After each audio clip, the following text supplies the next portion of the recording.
as the feelings from Game 2 of the NBA Finals have kind of come and gone a little bit, been able to sit around after my initial reaction, which if you missed, you can find here on the Hoopsla with Tyler DeLuca YouTube channel. But I've just been sitting here and thinking. And specifically thinking about the mad scientist behind this all. Sam Presti.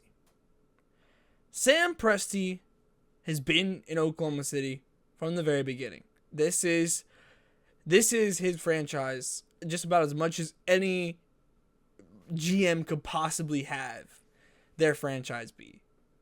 His coach, his players.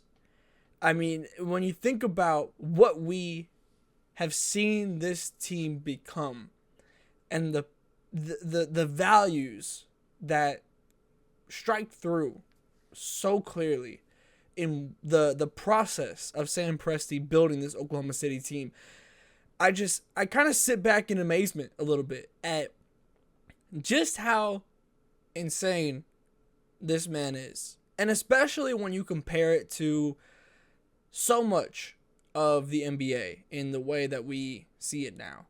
Because there's a couple of values that, especially leaving Game 2, I couldn't get out of my head from what has made this team so special.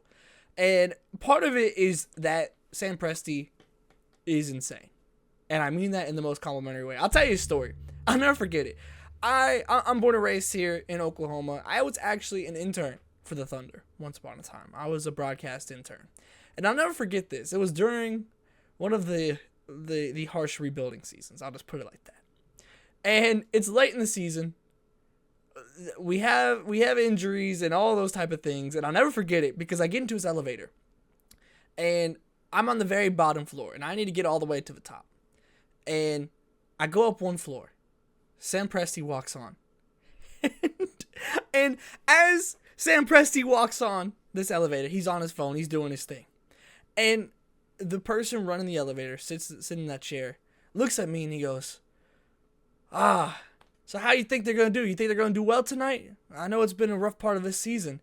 And I'm sitting next to, I'm standing here. It's just me, Sam Presti, and the elevator guy. And I'm like, I'm in college. I do not want to piss off Sam Presti. I'm an intern here. And Sam Presti goes, you might not want to ask him that right now, but it's going to get better.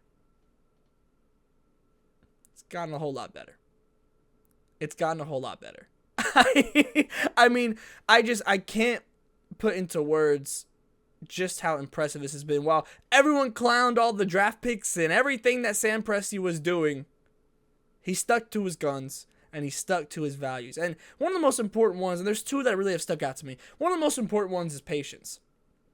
Because we've seen over the course of the NBA and just, I mean, especially in this era of player empowerment where you see players requesting trades, star players requesting trades, at no point did he ever rush the process. There was a quote from 2021 where he said, whenever Oklahoma City makes it back to the playoffs, it has to be an arrival, not an appearance. That was the basis of the quote. And that became the calling card for so many Thunder fans. When, yes, during these struggles, we see the growth, and it's not going to be maybe a 6 seed first round exit. No, like when it's time, it's time.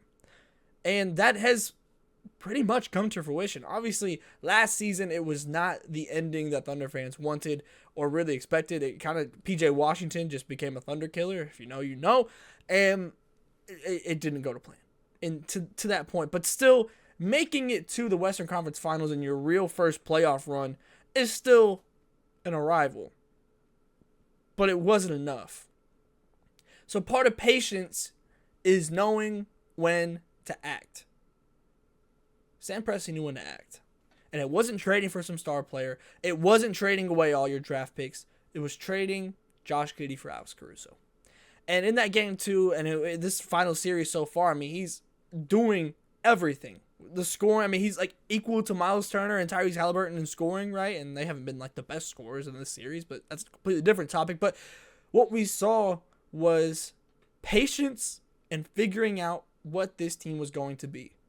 And it's been patient. That dates back to when Chris Paul was here and you're figuring out, okay, this young player is here for the long haul, this one isn't, and you're playing through. I mean, some of those starting lineup graphics were absolutely nasty during that time period. And it was about making the right trade at the right time. And it's hard. That's a number 6 overall pick Josh Giddey was. And it was pretty clear that it wasn't the right fit by the time that the trade was made. But that's still a very valuable asset that you were trading away. And obviously, there was a whole bunch of stuff going on around that time. But, like, being able to trade and not do it for a star player. Now, Alex Caruso, you can argue, is a star in what makes him so good. He's one of the most elite role players I've ever seen on a basketball court. But ultimately, not a star. You don't give up draft picks. It is a 1-for-1 trade. Part of patience is knowing when to move. And he did right at the perfect time. And I think it was pretty mutually beneficial for both Giddey and for Oklahoma City at that time to move on, but there wasn't a hesitancy based on the value that Giddey had in terms of what was invested into him with that draft pick, and you made the right move at the right time. Patience is about knowing when to move just as much as it is the act of waiting to do that move. So the other part that I just haven't been able to shake, and a lot of this does just stem from game 2, because yes, Alex Caruso was fantastic, but so was Aaron Wiggins. And I think about finding value and capitalizing and locking in that value early on. You look at Aaron Wiggins' contract, a five-year deal from the time it was signed last season. Like, it's cheaper every year. Like you're under $10 million every year. I mean, and you have a team option in 28-29. You want to talk about value? That's about turning second-round picks into a legitimate, very, very good role player that could start on several teams. You look at players like Lou Dort, undrafted, and we've seen what Lou Dort's turned into, an all-first-team, all-defensive player. I mean, you go and look like J-Dub even, Santa Clara. Like, that's not some blue blood. That's that's out here producing tons and tons of NBA talent, but you're locking down these players early in a way that is so important for, one, keeping this team together for the long haul, but also keeping players in-house, allowing them to develop, rewarding them early with an early pay bump, and as they continue to develop, now it looks like an absolute deal. And you have players even like Cason Wallace, right? Cason Wallace, who's on that rookie contract still. Like, these are the type of value picks where you are getting immediate returns, and those returns continue to get better.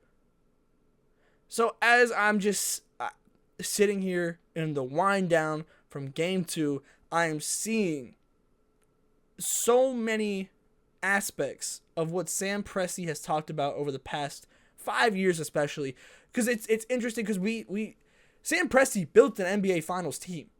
He drafted an NBA Finals team, and that team fell apart before it could ever reach that very, very top moment.